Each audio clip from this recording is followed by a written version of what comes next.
house so I can be able to go home tomorrow. Daddy's going to be so excited.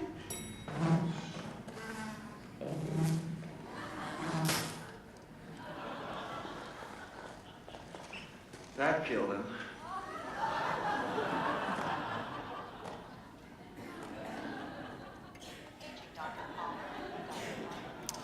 And that's the GFC. It really is. Well, no, it's the subprime crisis which helped trigger the GFC.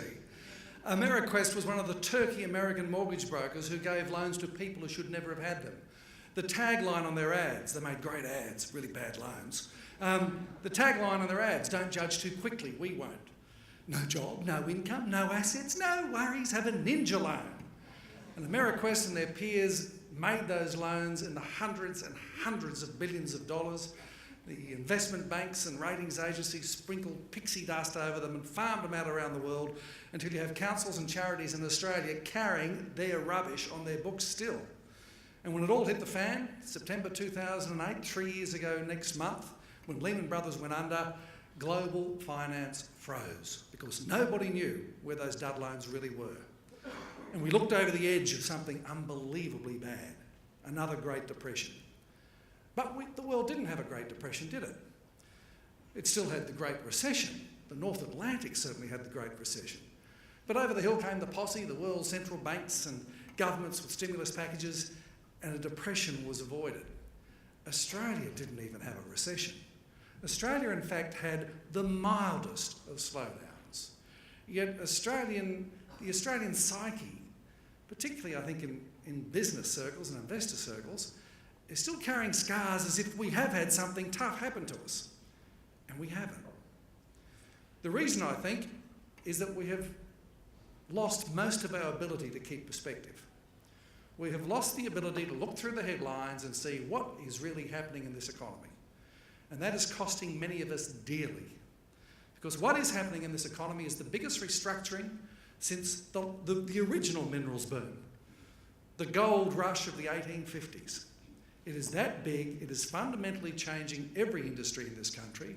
Those who get it have the opportunity to do fabulously well.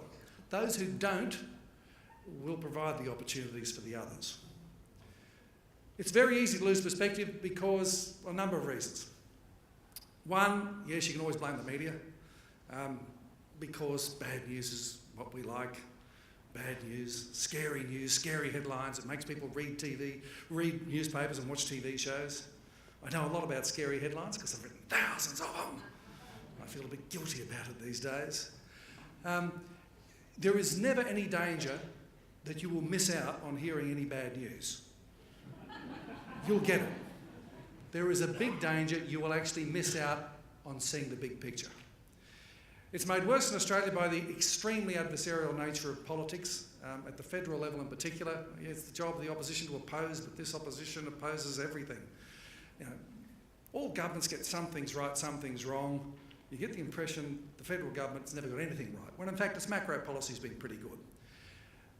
And it's made worse again by the fact that most of the newspapers in the country are owned by Rupert Murdoch, who has been running a pretty unceasing campaign against federal Labor. So we lose perspective and we don't see the reality. I want to give you a couple of quick examples of that to get into where we are now and what's really happening with such headlines as the retail bust and the mining boom. What were we told? Peak lying season last year, also called the federal election.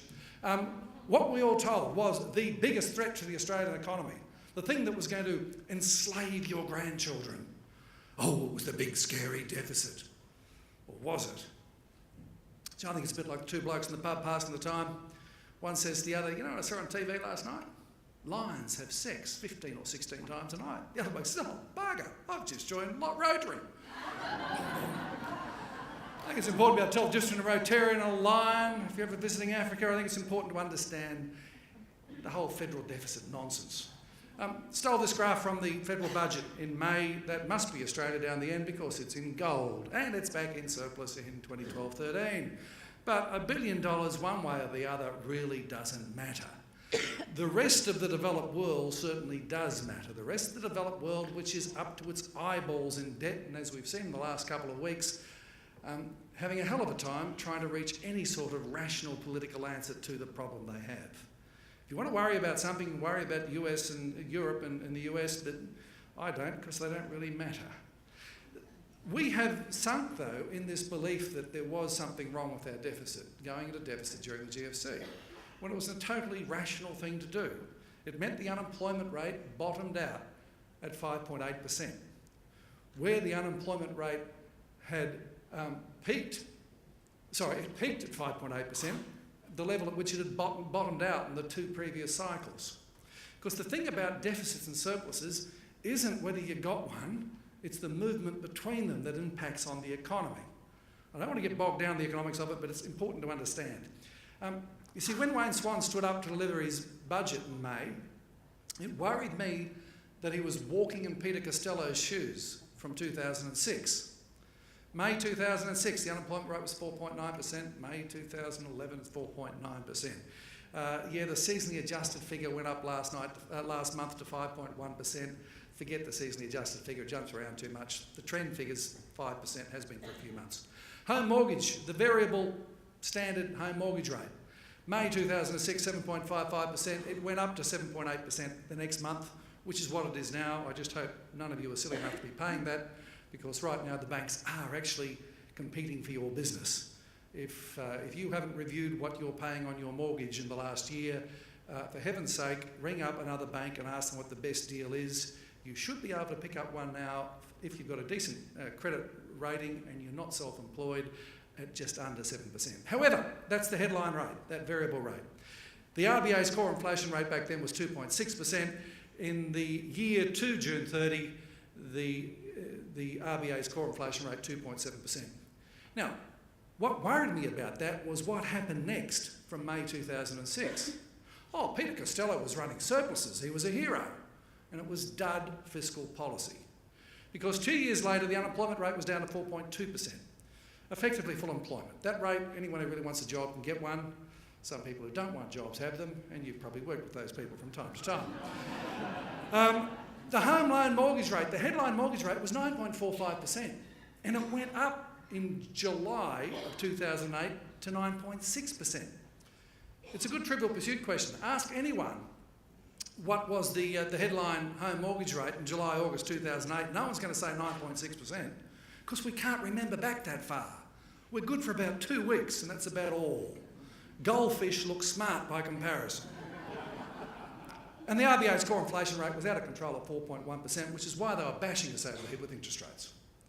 There was a great insight provided by a visiting IMF economist. Unfortunately, it was an off-the-record comment, but he was being given a briefing on the Australian economy by the chief economist of one of the big four banks, a friend of mine, who went through all the stuff about Australia and how good we were. And at the end of it all, the IMF bloke said, so, the GFC saved Australia.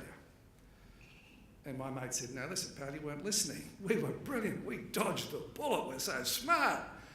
And the IMF bloke said, no, the GFC saved Australia. Because Australia was heading for its standard Reserve Bank interest rate-induced recession. We were running at an unsustainable, bubbling level that most of the population now looks back on with this fond nostalgia of the good old days when we were about to go to hell and didn't know it. The GFC ended up giving Australia an extremely soft landing. But we don't think of it that way, because we're stupid. Stole this graph from Westpac, they stole it from everyone else. The thing about fiscal policy is fiscal drag. It's not whether you have a surplus or a deficit per se.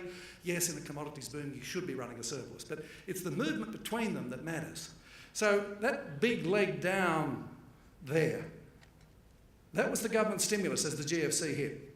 That was the cash flash, the $900 cheques and the dreaded pink bats and the school sheds and a quarter of the price of my new car. Thank you very much, Kevin. I appreciate it.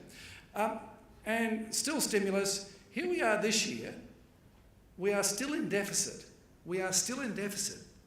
But the movement towards surplus this financial year is taking 2 percentage points off Australia's economic growth.